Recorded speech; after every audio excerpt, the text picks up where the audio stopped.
Well, hello and welcome. I'm Sue Britz. And I'm Tina Lookbuck. Welcome to Retired. It's the podcast where we talk about what life is like when we put on new tread, new wheels that move us to our next adventure. Tina, guess who's in the studio? I know. I'm so excited. Our friend Sharon is here. Would you like to introduce her? Sharon, 1997, we met front office at a Spanish immersion elementary school. And I feel really honored that she's here with us. And is probably one of the most special people I've known in my 5.5 decades alive. And that's the truth, Sharon. Hey, Sharon, hi. I'm already crying. Oh, it's true, though. Oh, right back at you, Chica. We're so excited to have you in our studio and joining our show today, Sharon. Thank you. Well, thank you so much. I am honored to be here and to be asked to do this. This is wonderful. You're hilarious. An honor. She's calling us an honor, Tina. And it's an honor to have her. It's a mutual thing. We're very audible this morning. Yes. Okay, I do have to say, we couldn't coordinate a time until very bright and early, and it is 7 o'clock now. I got up at 7:13. Yeah, okay. But apparently that's because I'm retired. I'm not used to getting up like that. Mm-hmm. I agree. And Sharon, what's your regular get up time? 3:30. And we'll talk about that more as we go. So this brings us to this first segment that we have and our topic of the day. So then that brings us to our headlight question.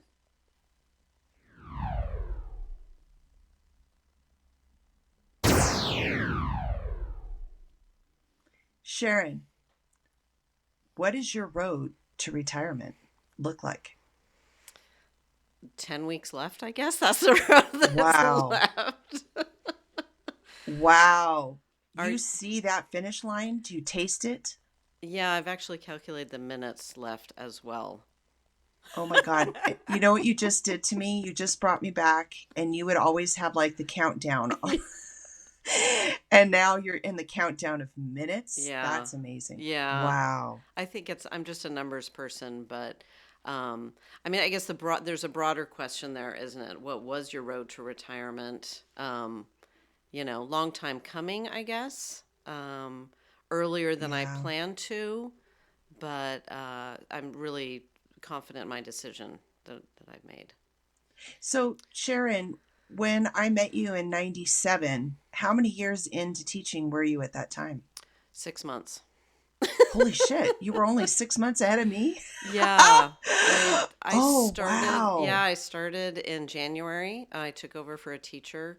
And that was probably the trial by fire. That was the hardest experience. And then I met you that next school year in August. Hey, what about me? I met Sue before that when I took over for the teacher in January. Mm-hmm. Wow. Yeah.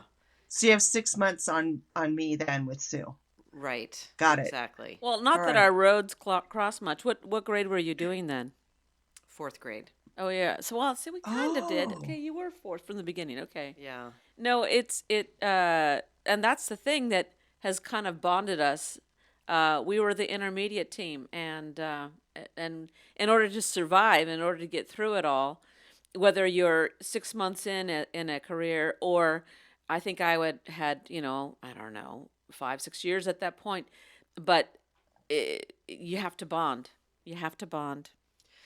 Yeah, there is a special thing of special Spanish immersion for sure. And because you're doing extra work, you're translating everything, you're always thinking in the foreign language, you're trying to figure out how to get that stuff across and make it fun. And it's a lot, and it does bond you for sure. We're very Spanglishy, aren't we? We are. And I think we had a different level of involvement with parents, unlike many public schools, where there is a greater amount. So it's kind of like an even bigger team outside of the teachers team. We also have the parent team too. Definitely. I remember you could email parents, and within 2 hours, you'd have whatever supplies you needed, or I'll So talk with true. my kid about that, or whatever. But in the same token, there was a lot of pressure. It was, my child is gifted at math. What are you going to do for him? And um, all these extra added things. But they stepped up to the plate, the parents for sure. Always. Yeah. And well, I know about that because Sharon was my kid's teacher.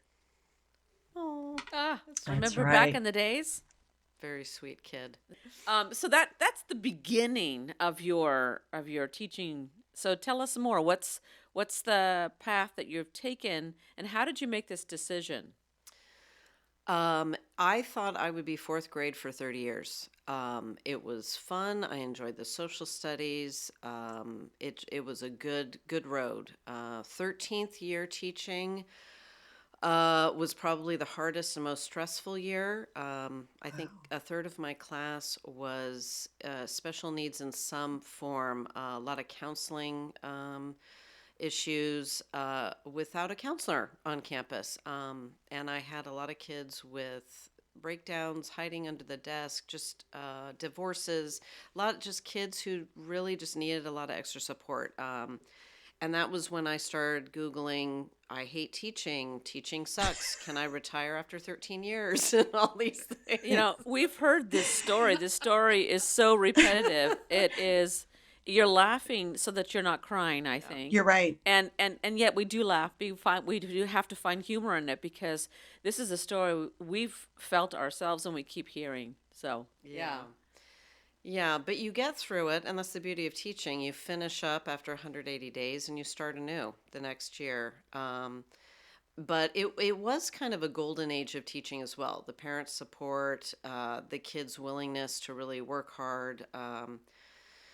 And then, maybe about the 15th, 16th year, we had admin making us do things we didn't really want to do. And I had to file a couple grievances for that, which we won, and it made our jobs a little bit easier. But after that, it was a little bit toxic. It was very uncomfortable, and I thought something has to change, and it's going to have to be me. So I moved to the junior high with the same Spanish immersion program, um, and I have to say that was easier. Junior high teaching is easier. You can focus on your subject. I have the passion for Spanish like you guys do, and I just love to be celebrating that every single day. So, Sharon, can you tell us about, without details obviously, but about those grievances? What was it that you were asked to do that you guys didn't want to do? the one major one was at fourth, fifth, sixth. You're in a contained classroom with your kids all day. And the principal had the idea of turning us into basically a junior high, and she wanted to separate the English out. So my kids would have to rotate to my colleague for English at the end of the day. And I had a lot of sacred things in English that I love doing with my kids, some read alouds, writing programs, that kind of thing. And I lost that. Of course, I got it with another group, but you kind of lost your connection with your kids. And that was really hard because we didn't have the programs in place. We didn't have the grading the structures and that kind of thing. It was hard to coordinate. How did we do conferences? How did we now had 60 kids instead of 30. So that it was extra work and it was very stressful. So yeah, we filed agreements about So that. that was like a program change and Yeah. the structural program change. That's a big deal. Okay. And Yeah. I'd like to interject, and that's when I came back from being a stay at home mom with a tutoring business at home. And I came back into that environment as the English teacher for the sixth grade team. Hmm. So that's how I stepped in, and then it continued as Sharon was teaching. Did you two cross over when you came back, Tina? Yeah, Yes. briefly. Oh, cool. Yes. All right. One of the reasons I was excited to come back, actually, and Aw. kind of sad when I lost her. Yeah, Yeah. and that was a hard time for you too personally. Yeah. A lot of things are going on for you, so Yeah. yeah. So then you moved over to junior high. Life is different. It's funny because I started my career in junior high as a teacher on emergency credential, and I liked it. I mean, I was teaching Spanish for Spanish speakers and Spanish too, and ESL, which is English as a second language, or it was TOEFL back, teaching English as a second language back in those days.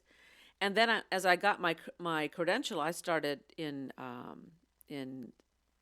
sixth grade and moved to the intermediate or elementary school. So different path, interesting. So your path continues. Yeah, but so just to interject, you became the queen of the 5-6 combo, unfortunately, and you were stuck doing that. So true. And I don't know how you did that. I did a 4-5 a couple times, and again, it's double Brutal. teaching basically, but you were just thrust into that every single year. It's true. Well, kind of like you're right, because queen is something that you're born into or thrust into. You don't get to choose it. So, and I'll true. accept the crown unwillingly. Okay, but anyhow, we're on to junior high. By the way, we love analogies and metaphors here. We use them all the time. So, thank you for the queen, the crown. I'll take it. You're welcome. We're language teachers. That's what we do. That's it. Yeah. Yeah. So Junior high, junior high. yeah, it's been great. And yeah, being able to focus on the one language and just celebrating it. But I have to say the pandemic changed things. Although the pandemic teaching for me was very easy because I didn't have to commute yeah.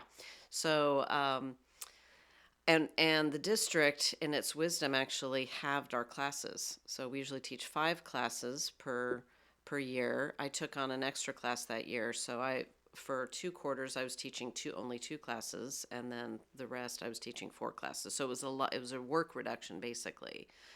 So I had a lot of freedom. Clearly it was hard because you've got the black screens and you don't see your kids, and the connections were lost, and their language really went down. Yes. It was very difficult for them. So when we came back, and then the hybrid, that was even worse. It was like I kept forgetting the people on the screen at home and focusing on people in You're class. right, because you're pinging back Yeah. and forth like a ping pong ball being seen on the screen. At Yeah. least I did when I went back. It was hard. And we even played PE with a computer. I would bring that person with me on a computer and laid it out so they could play PE with us. That's crazy. Yeah, I don't know how people did elementary. For me, it was much easier at junior high. But yeah, and then coming back, it was, again, you're combating people addicted to their phones and their tech Yes. and the social media, and their language skills were low. And then just the apathy and the attention span was much less. Yep. And I feel like now I have to be much more entertaining. And Even more? Oh my word! Because Yeah. Yeah. we were already doing a show and dance. I mean, Yeah, it's been hard. So the last 2 or 3 years have been definitely a struggle with different things. Sometimes I feel very invisible in class. Sometimes. what do you mean? What do you mean by invisible? Thank you for that. I felt that, Sharon, Yeah. and I want to hear your explanation. Yeah, But that is such a good word because I felt it too. yeah. It's your you put on your Música Miércoles song, and people are chatting in English in front of you while you're singing, and or they're having conversations about not related to class or the articles you're reading or whatever, and so you're like, does anybody see me trying to compart Yep. something to you? So that's been really hard, and so I'm basically teaching right now for the kids that are still with me, the ones that have got their eyeballs on me or their books open to the literature we're reading, or discussing what we're reading, volunteering to read aloud, those kind of things, just trying to have fun with those kids. And It's there are more hard. behavior issues too that I've noticed that I didn't really have before. Like 3 or 4 weeks ago, I had a kid. He just stood up during class, farted Walked on out. purpose, and then sat back down. Wow. And you're like, what is that?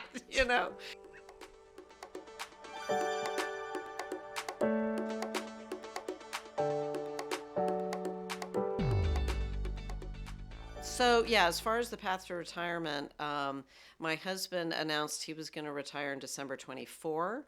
And so I didn't want to leave the middle of a school year. So I thought, do I go June 24 or June 25?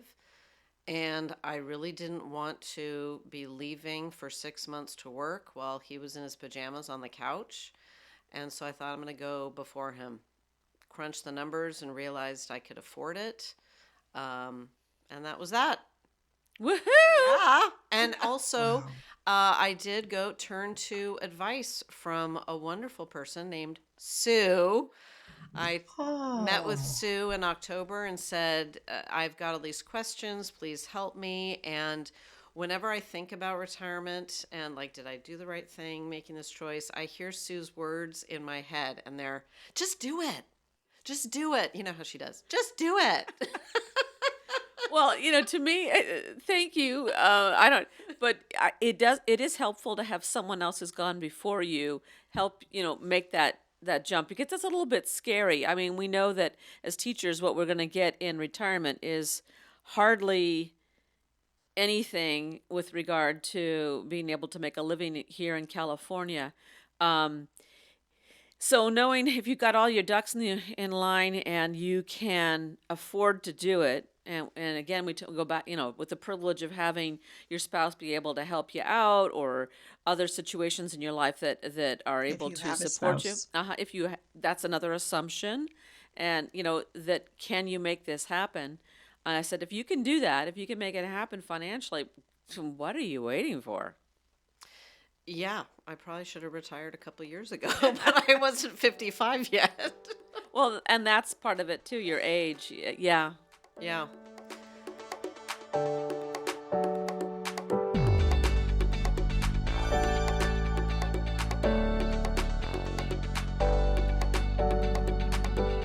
So that brings us to the next question, Sharon. How are you going to retire? What new treads are you going to put on? What's your life going to look like? What do you think? Yeah, I want to just spend more time with my dog, honestly. But being teachers, we plan things, and I've already got the list called retirement things to do. I really want to get more involved in dog rescue Oh, and more into legislation like backyard breeders and things like that, which is kind of causing a lot of the shelters to be overrun. Possibly get into transport of dogs to no-kill shelters or places in Montana, Idaho, whatever.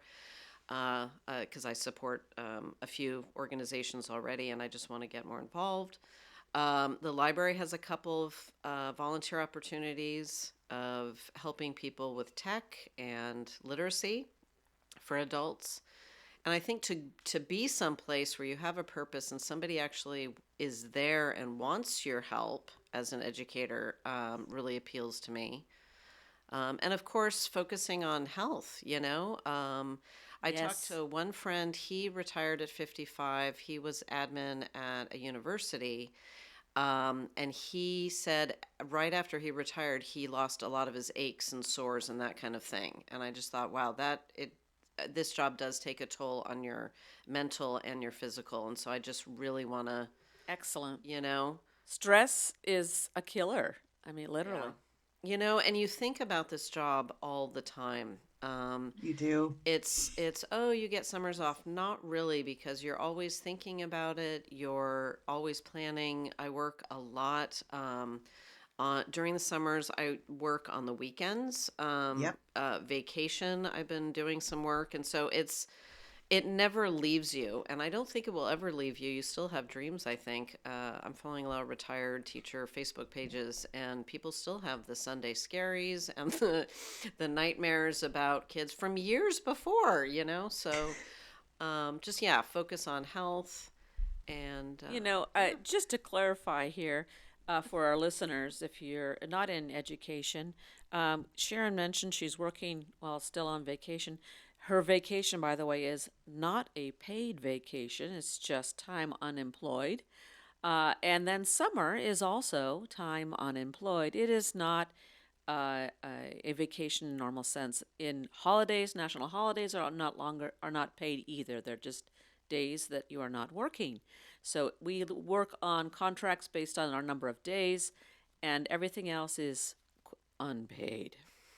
And I would like to point out too that even during the school year, how often are we working on the weekends? Are we working beyond the hours that we should be done?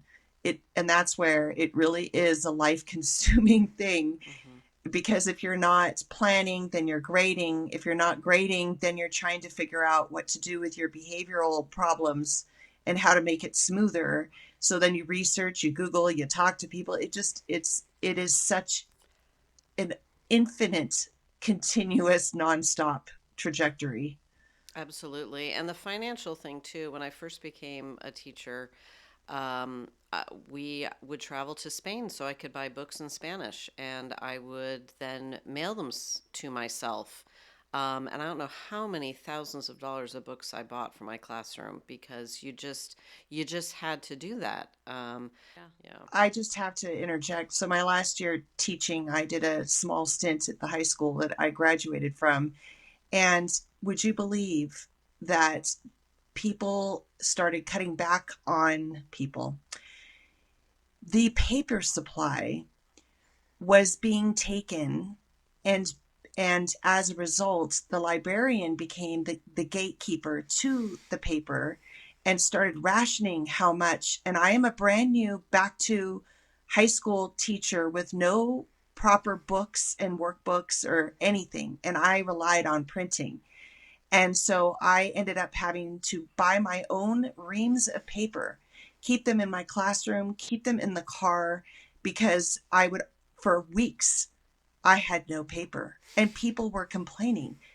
And this is like a basic, to me, a God given Yeah. right as a teacher. And it was almost like humbling to a different level. Like I felt like I was cut at the knees in a different way. Behavior thing is one thing and not getting support is another. But when you don't have paper, that's a whole other level. It's ridiculous. Yeah, I've been trying to educate my aunt about what teaching entails and stuff, and she really had no idea. And I said, "Yeah, teachers actually have the highest rate of bladder infections." She's like, "Why? Why? Because we never go. I've got periods 1 through 4 straight through till lunch, and I usually can hold it, but I have to admit sometimes I'm just going to dash." And you have to either call somebody or just hope that the kids don't vandalize something while you're gone. Because It's true. yeah, I remember bringing that to the negotiating table when I was teaching, and the administrators would just looked at me like, "What are you Like there's talking something about? wrong with you. What are you talking about?" And I said, I'm speaking up. I'm a woman who's gone through menopause. Let me speak up for women, okay? Men have to go through this too, but women have another issue where they're going to have to deal with their period and stuff. Excuse me, but you're holding your bladder. You're holding everything. It is crazy. And long term, it is not good. And so I am pleased and happy that you are joining us in retirement from the classroom. And you're going to be able to work on your health. We all do. It's amazing. Health, sleep, stress, everything changes. So I'm very happy and excited for you. thank you. Um, I have a question to follow up on that. What are you going to do in retirement? But that list of like things you want to do you see it reforming you? Do you see yourself having a new identity within your retirement? Oh, gosh, that's a good question. I'd like to think so. I mean, I would like to take some time where I just do absolutely nothing. I think it's hard for us to do that. Yep. Yesterday was my first day of spring break. Last weekend actually. Congratulations. Thank you. I worked on school stuff, and then yesterday I thought, Of okay, course. I'm doing zero school stuff, and I'm going to be a lazy butt. And then I ended up cleaning the refrigerator. So, but it was glorious. And I went for a walk, and it was, the birds were singing, and I thought this is a little practice of retirement. Just this one little freedom day. Um, where I wasn't, of course, I was thinking about work and kids and things like that. And then I got an email from a parent and I responded to that. But See, besides even that, on your vacation, that I is my know, point. It I know. never ends It doesn't. You're right. until it ends. Yeah. But as far as the identity thing, oh, I don't know. I just want to be still a productive member of society, even in retirement. And, I think we all do. We want to help people or animals and, just be good people. So I want to expand on first. I remember, I believe it was your 40th birthday, and you had all of us donate to, I think it was German Shepherd specifically rescue. Yeah. Of At Sac that Valley. point, you didn't want a gift, you wanted a donation to your cause. And is that right? Wasn't it? Yeah. Yeah. And we still have adopted dogs from him and I still support him. Yeah. So, what I want to say is, and I'm very proud of you because you're just going further into something you've always felt passionate about. Oh, And I believe this passion is going to do a lot of good, um, because you are so strong in this value. And I'm excited and happy to hear that you're going to pursue it more. So, one thing I think is true, and Sue and Sharon correct me, and Sharon, you're not there yet, but you'll be on this side. Um, I believe that teaching in so many respects gives a very well rounded human skills. We learn how to deal with people, how to lead people, how to make things that are difficult to understand understandable. And so I believe that when you talked about legislature, all of your teaching skills are actually going to make you excellent at this and working with people and how to write well and all of it. So I'm very excited for you. And I think you're going to see these skills really flourish and go to another level. oh, Tina, what a compliment. You Yeah. are awesome. Thank you. It's totally true. I thought the same thing as she was saying that. I thought, well, that totally makes sense. Yeah. Exactly. So, a final question about retirement, your path, because this is interesting because our podcast is about being retired, having this new identity, and it's interesting having someone who's on the cusp. So, thank you for sharing all that you have.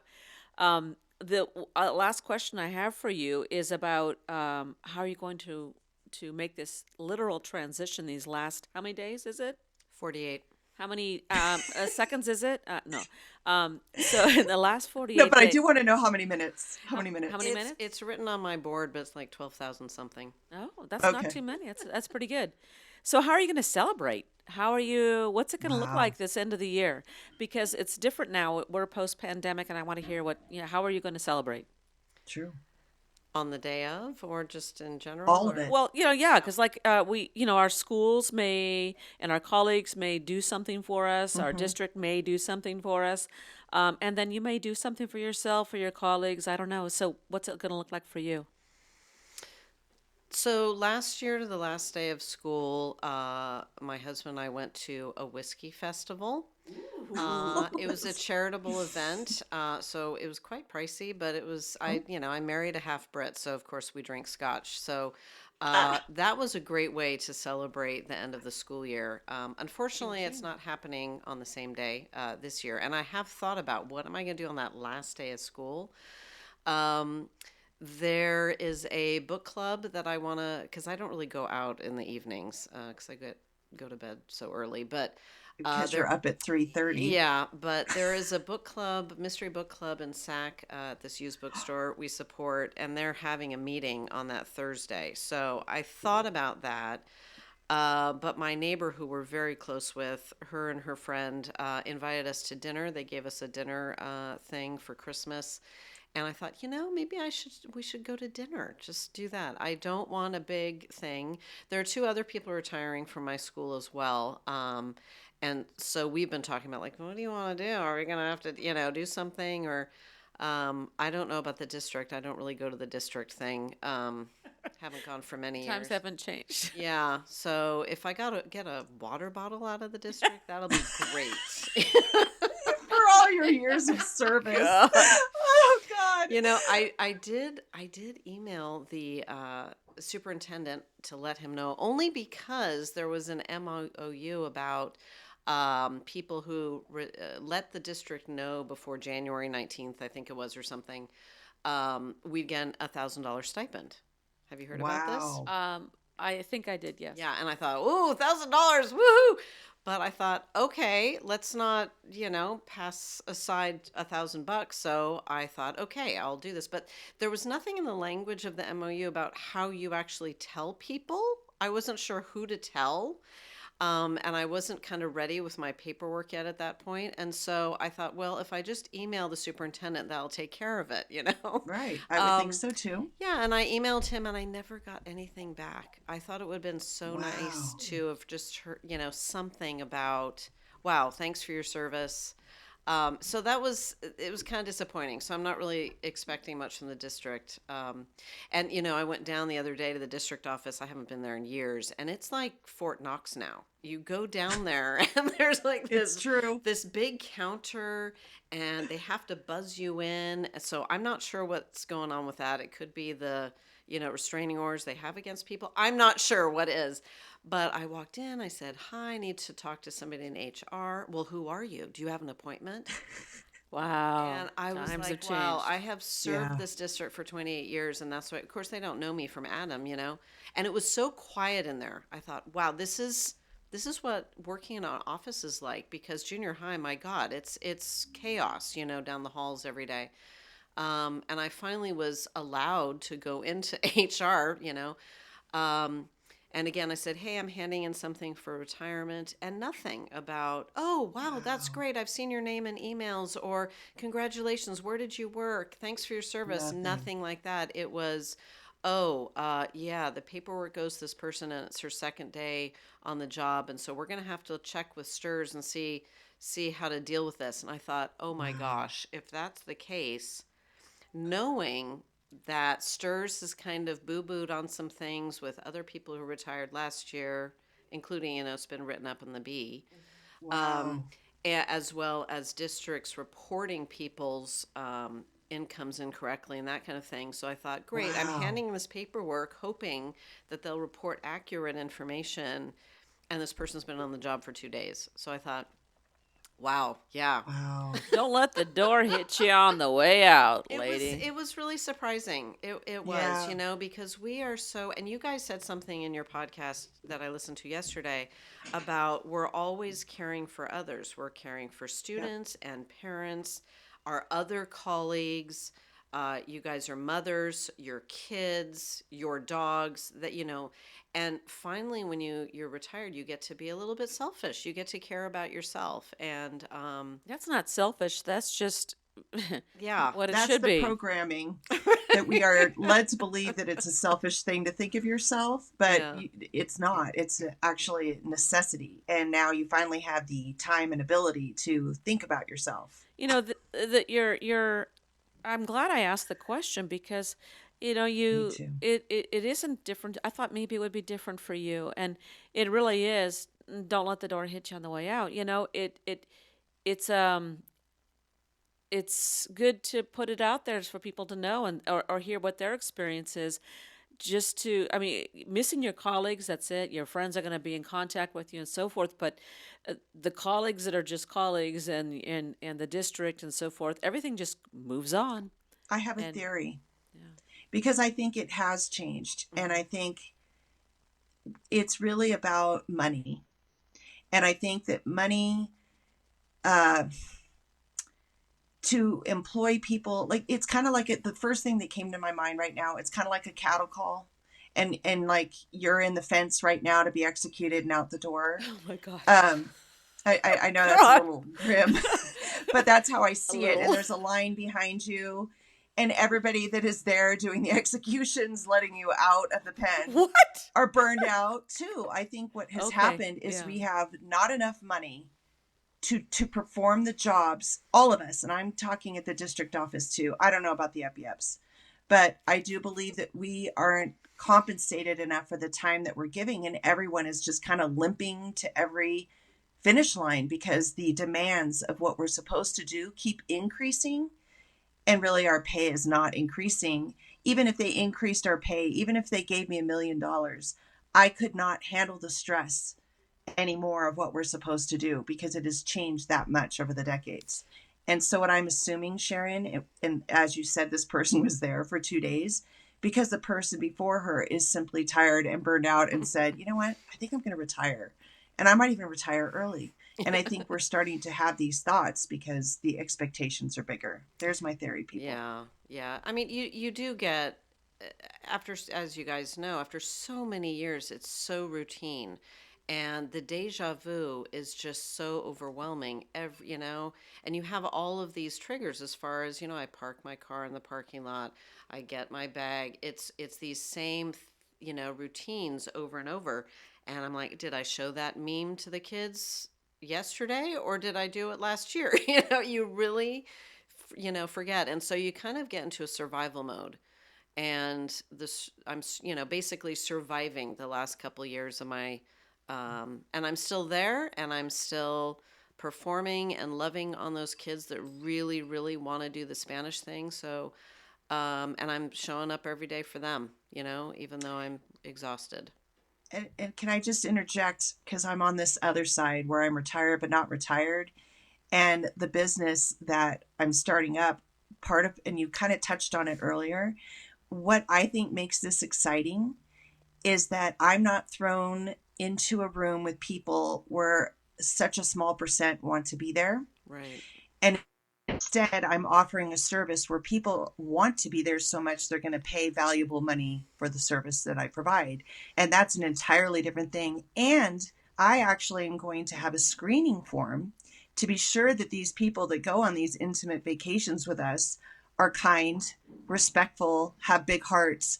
And if not, I have the right now to say, I'm sorry. Yeah. I don't think this is a fit. And it feels great to have that sense of control. And I also wonder if that's part of why it becomes a routine.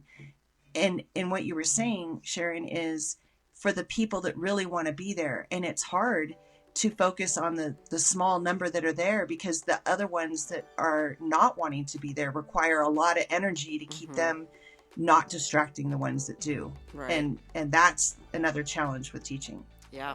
Kudos to you for that. Definitely. Yeah.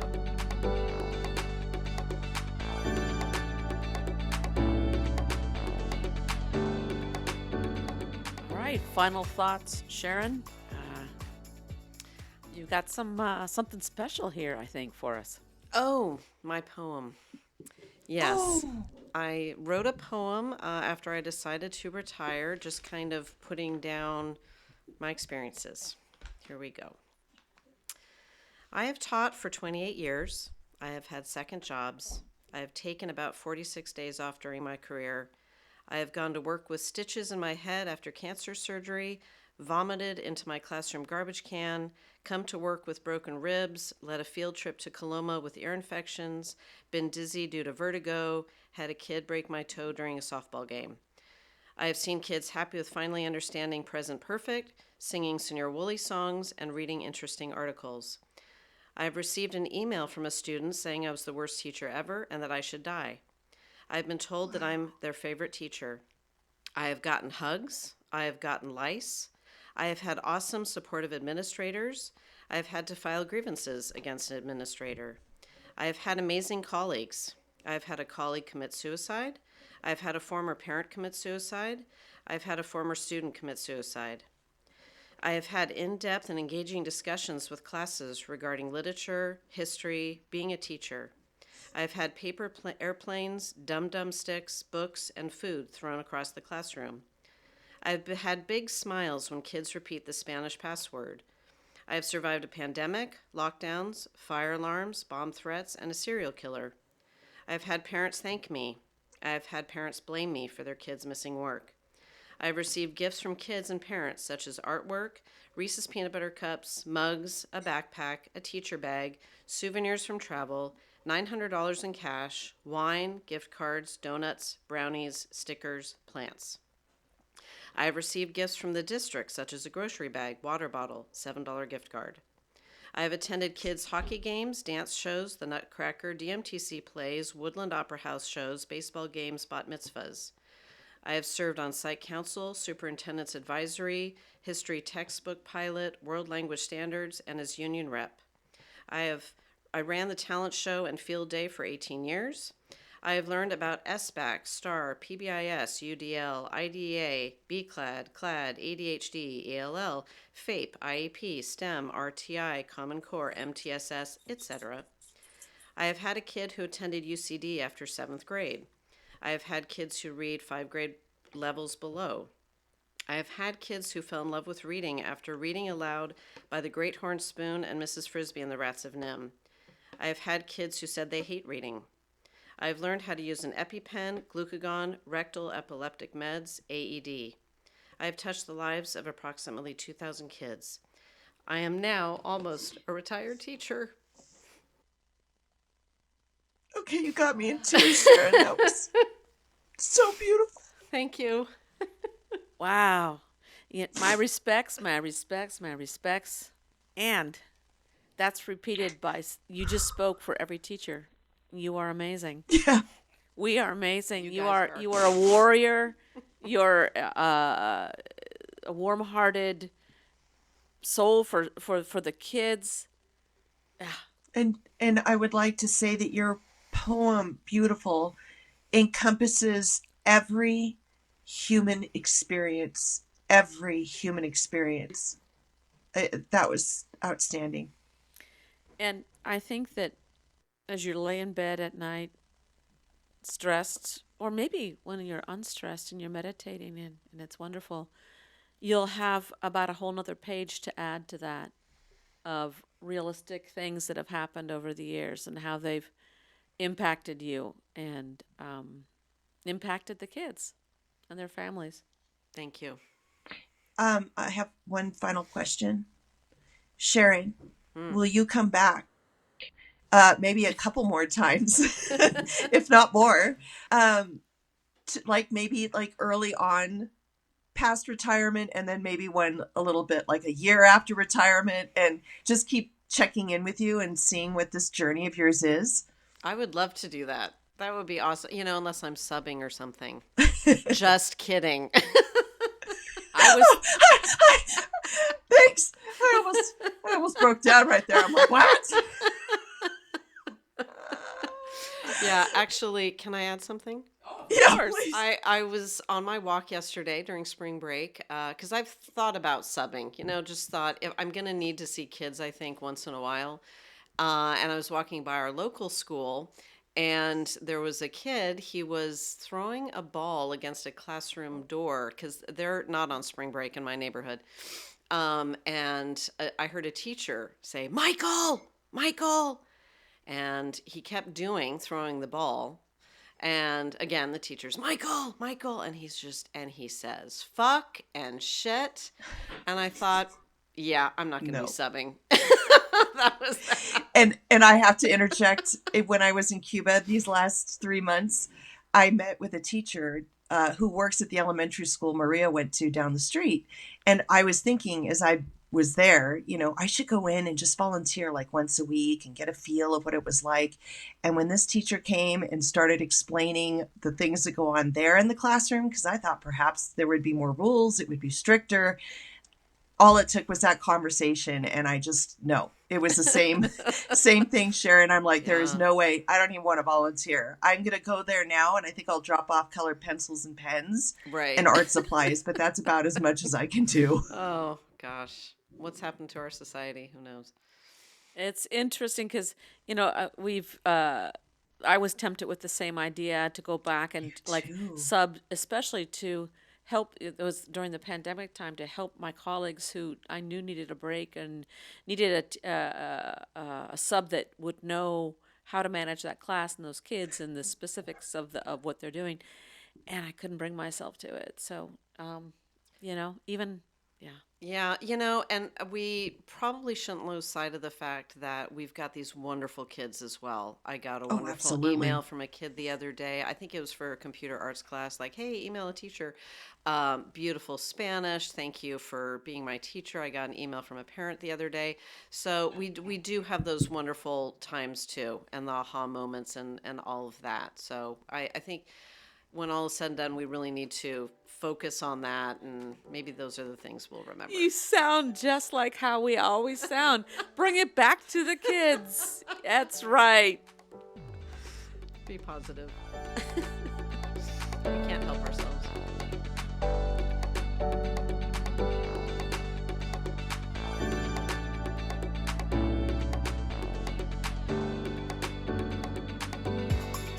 That wraps up this episode of Retired. Thanks for listening. Until next week, please feel free to lend your feedback or ask questions by emailing us at retiredpodcastnewtread@gmail.com. You're invited to follow us on Facebook at Retired Podcast New Tread. Check the show notes for links and contact information. Retired is co-hosted by Sue Britz and Tina Lookbach. It is produced, directed, and edited by me, Sue Britz. Music and graphics are by me too. Please click to subscribe so that you won't miss your chance to join our retired road trip.